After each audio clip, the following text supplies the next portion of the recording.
Ciao a tutti e benvenuti in Appuntamento in Giardino. Oggi volevo parlarvi di un problema molto comune nell'orto, che è quello della cavolaia. La cavolaia è una farfalla bellissima che noi possiamo vedere volare nei nostri giardini, nei nostri orti, ed è una farfalla che depone, è bianca, con questa macchia nera sulle foglie, ed è una farfalla che ha il bruttissimo vizio di deporre le uova al di sotto delle foglie dei cavoli.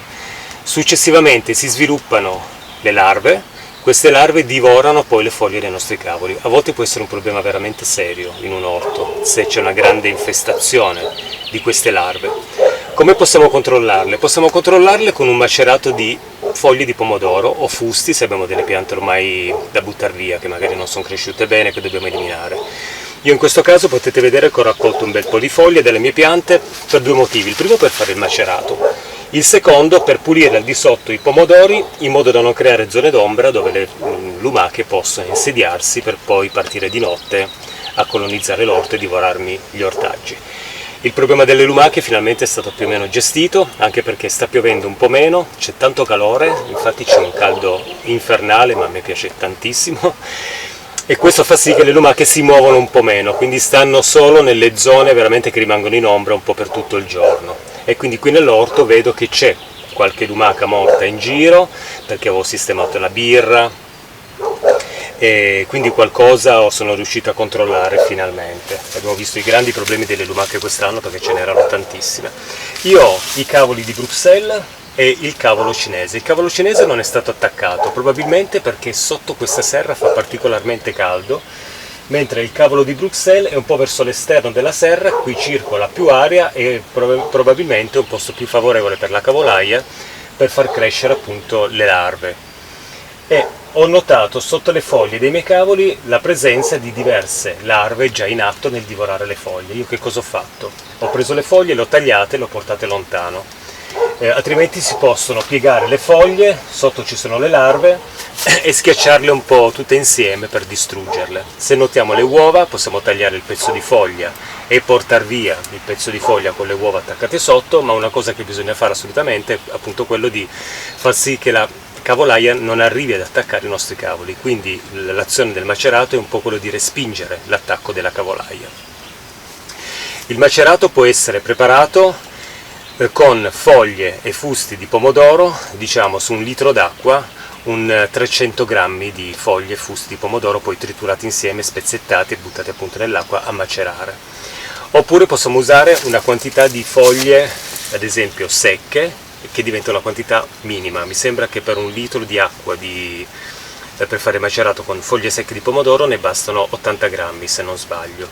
Bisogna verificare. Io mi sono concentrato più che altro, ieri ho fatto una lettura su quello che è il macerato con delle foglie fresche, e quindi 300 grammi di foglie fresche su 1 litro di acqua. Io siccome ho pochi cavoli, vedete che qui sono i miei 1, 2, 3, 4, 5 cavoli di Bruxelles, controllo un attimo questo cavolo cinese, devo anche venire qui a bagnare perché c'è un po' di carenza di acqua. Non c'è nessun attacco della cavolaia, più che altro questi danni sono stati fatti da qualche lumaca che comunque gira sempre qua nel giardino. Anche quel cavolo lì deve essere un pochettino innaffiato perché sta patendo un pochettino, quindi nell'orto qui devo venire a bagnare. Quindi poche piante di cavolo, in questo caso cavolo di Bruxelles, e quindi poco macerato, quindi mi servirà una quantità di macerato che mi servirà per fare 2 o 3 spruzzate con un intervallo tra una e l'altra, magari di qualche giorno. Quindi come procedo? Io mi sono raccolto circa 80 grammi perché utilizzerò molta meno acqua. Io inserirò, dopo aver sminuzzato tutte le foglie e anche un po' schiacciate, magari un po' con i guanti, utilizzando dei guanti, appunto le foglie le andrò a inserire in un contenitore in cui c'è quest'acqua, lascerò macerare queste foglie dalle 2 alle 4 ore, 5 ore, e avrò subito pronto questo macerato che poi in serata verrò qui a spruzzare. Lo spruzzerò in serata perché quando noi vaporizziamo sulle piante questi prodotti che possiamo creare qui nel nostro orto in maniera naturale, è sempre meglio farlo non quando c'è una luce diretta del sole perché può creare poi dei problemi sulle foglie, quindi le ore serali o del primo mattino possono andare bene, sempre che non ci batta proprio direttamente magari il sole sopra. Il macerato di pomodoro può essere utilizzato anche per fare un controllo anche un po' sugli afidi, ma più che altro è utilizzato perché funziona molto sull'attacco della cavolaia. Io adesso andrò a sminuzzare le mie foglie all'interno di un contenitore in cui c'è l'acqua e le lascerò macerare. Poi dopo tornerò qui nell'orto con il mio vaporizzatore e farò un'irrorazione di questo macerato sulle foglie dei miei cavoli di Bruxelles, così da respingere l'attacco della cavolaia. Per realizzare il macerato basterà prendere le foglie che abbiamo preso dai nostri pomodori. Io faccio in questo modo, le unisco tutte insieme, le piego anche in due e poi cerco di, come se le volessi strappare, in modo proprio da far uscire anche il liquido che c'è all'interno delle foglie, e con le tronchesine mi taglio poi tutte le piccole sezioni e le vado a inserire in un contenitore adatto. In questo caso un piccolo contenitore perché, come dicevo, utilizzerò un po' meno di mezzo litro che ho già preparato in una bottiglia. Vado a raccogliermi tutte le altre foglie e fogliette e poi presso e aggiungo la mia acqua.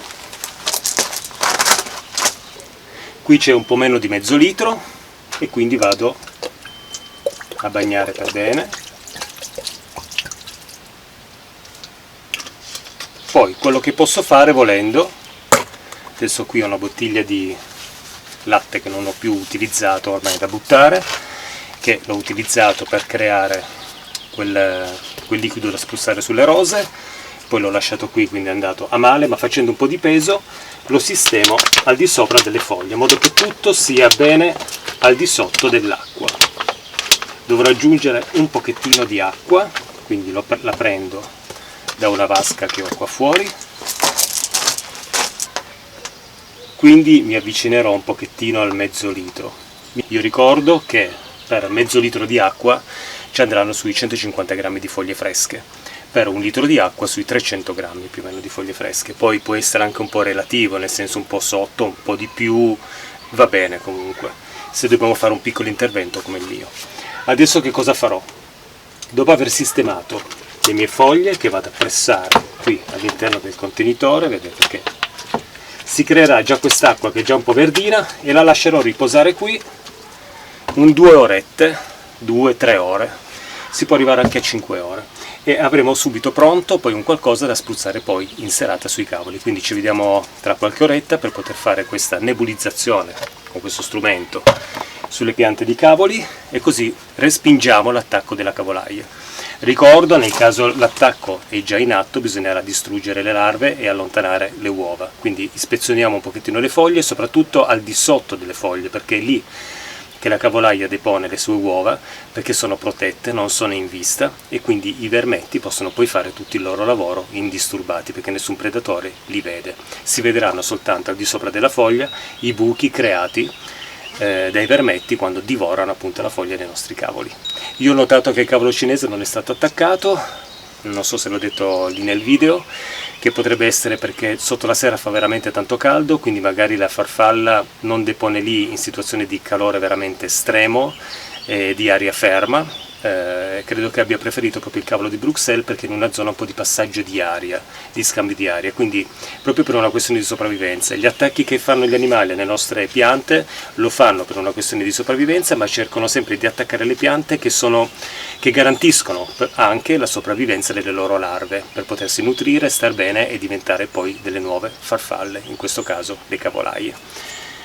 Ci vediamo dopo, adesso lascio riposare un po' questo e vado in casa perché il calore è veramente molto forte, quindi poi nel tardo pomeriggio, oltre a fare questo lavoro di nebulizzazione, andrò a fare anche qualche altro lavoretto e magari vi faccio vedere la fioritura della ortensia aspera sargentiana, che è in fiore ed è, almeno a mio parere, meravigliosa. Eccomi qua con il preparato, sono passate circa 2 ore e mezza, quasi 3, dalla preparazione del macerato di foglie di pomodoro. Adesso andrò a spruzzarlo nei cavoli per prevenire appunto l'attacco della cavolaia. Probabilmente l'odore comunque anche che sprigiona questo composto e anche i componenti che sono all'interno della foglia, che si sono diluiti nell'acqua, aiuteranno poi il cavolo a sopravvivere appunto agli attacchi della cavolaia. Questo per respingere appunto questo tipo di farfalla che depone le uova proprio al di sotto delle foglie.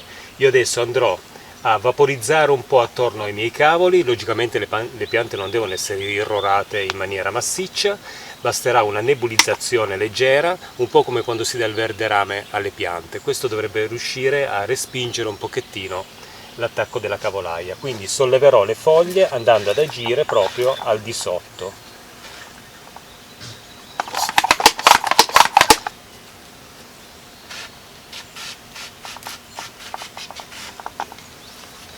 Sarà un'operazione un po' lunga, bisognerà farla in tutte le foglie del cavolo, naturalmente, perché la cavolaia poi troverà magari quella foglia in cui non è stato irrorato il prodotto e in questo modo potrà attaccare i nostri cavoli. Però c'è anche da dire che se qualche foglia rimane non irrorata da questa soluzione, da questo macerato, al limite si andrà poi a eliminare quella foglia in cui scopriamo poi che magari c'è di nuovo un attacco massiccio della cavolaia.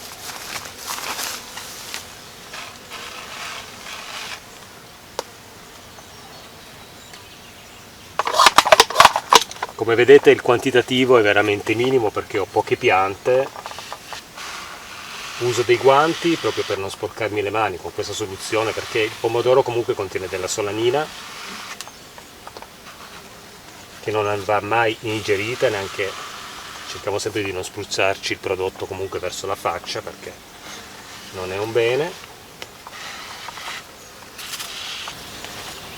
Devo cercare di irrorare tutte le foglie. Il cavolo di Bruxelles ha delle foglie che si possono spostare molto facilmente, non sono compatte tra di loro, quindi è molto semplice sollevarle per poter spruzzare il macerato. Io credo che, almeno nel manuale che ho letto ieri sera, che spiegava questo trattamento per affrontare l'attacco della cavolaia, diceva che 2-5 ore erano sufficienti per ottenere un macerato che è attivo. Probabilmente forse lasciando anche qualche ora in più diventa molto più concentrato. Comunque lì dice che praticamente in 5 ore di stazionamento delle foglie nell'acqua per creare il macerato, queste ore qui sono sufficienti per poter creare un qualcosa per tenere lontane la cavolaia. Adesso nei prossimi giorni farò poi un controllo e vediamo se ha funzionato anche questo per affrontare questo nuovo parassita che è venuto a infestare un po' le piante del mio orto dopo le 8 miliardi di lumache che ho cercato di eliminare disperatamente nelle settimane scorse. Adesso, prima di concludere il video, facciamoci un piccolissimo giro perché, come avevo detto, se l'ho detto all'inizio del video, volevo farvi vedere la fioritura dell'ortensia sargentiana, aspera sargentiana, una fioritura molto bella, una pianta che non piace a tanti ma io la trovo molto affascinante proprio perché è abbastanza misteriosa, vuole tanta ombra, ha queste foglie molto pelose e la fioritura trovo che sia molto bella. Vediamo poi anche la fioritura della canna indica e poi concludiamo il video. Ecco la fioritura dell'ortensia aspera sargentiana, un'ortensia che può diventare alta, grande ed alta anche sui 3 metri, se non di più, molto voluminosa. Questa è una pianta giovane, vedete le sue foglie sono pelose, anche di una buona stazza devo dire, belle grandi, vellutate, di un colore abbastanza scuro, e i fiori si presentano in questo modo, una corona di fiori bianchi con un centro lilla che è molto ma molto affascinante. In più c'è anche il gambo che è molto peloso, insomma una pianta che io trovo bella. A tante persone non piace perché ha questa fioritura un po' disordinata, probabilmente perché non ha questi colori molto appariscenti e anche perché è un'ortensia che richiede una posizione abbastanza ombrosa.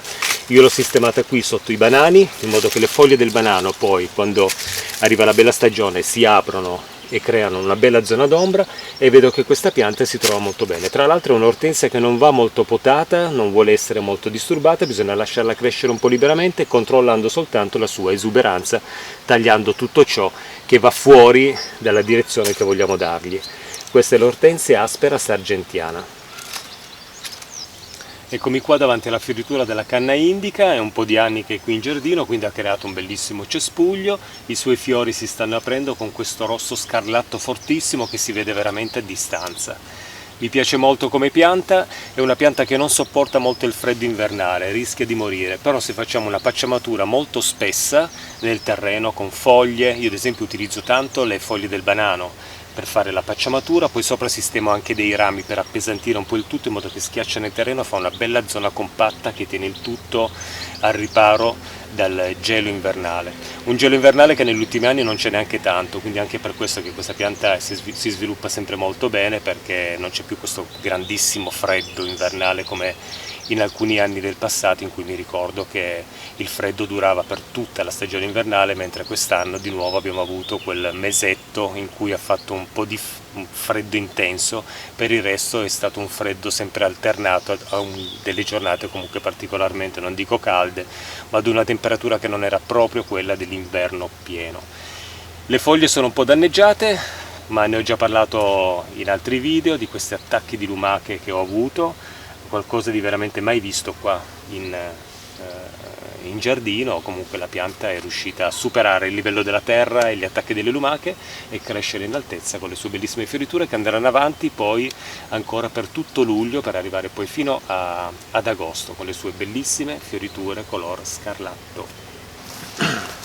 Ne ho già parlato anche in altri video della bellezza di inserire all'interno di un orto anche dei fiori. Questi gladioli sono stati piantati in realtà qui già da alcuni anni, quindi io li ho estirpati, li ho spostati in altre zone del giardino, ma qualcuno è rimasto ed è rispuntato, così io l'ho lasciato perché colora proprio l'ingresso nell'orto. E in più ricordiamoci anche che per combattere i parassiti delle piante dell'orto è importante portare anche dei fiori nell'orto in modo da attirare degli insetti utili a combattere questi parassiti. Concludo questo video con 3 fioriture magnifiche, un bellissimo gladiolo color pastello, un rosa pastello fantastico, bellissimo, non conosco il nome di questa varietà di gladiolo, con questi fiori meravigliosi. Fioritura di Hemerocallis Mildred Mitchell, veramente straordinari, carnosi, viene voglia di mangiarli perché hanno questa sensazione proprio di croccante. Tra l'altro l'Hemerocallis è anche una pianta commestibile, si può anche portare in insalata, magari mangiarsi anche un bellissimo fiore, che è croccante. L'ho già provato e in effetti mi è piaciuto. Non particolarmente, perché non è che sappia poi di molto, però è molto curioso portare questi fiori che possono anche semplicemente essere appoggiati magari su un'insalata e non consumati. E in più la fioritura bellissima, meravigliosa, fantastica della Salvia sclarea. Con queste 3 fioriture concludo questo video e ci vediamo ad un prossimo appuntamento in giardino. Ciao a tutti!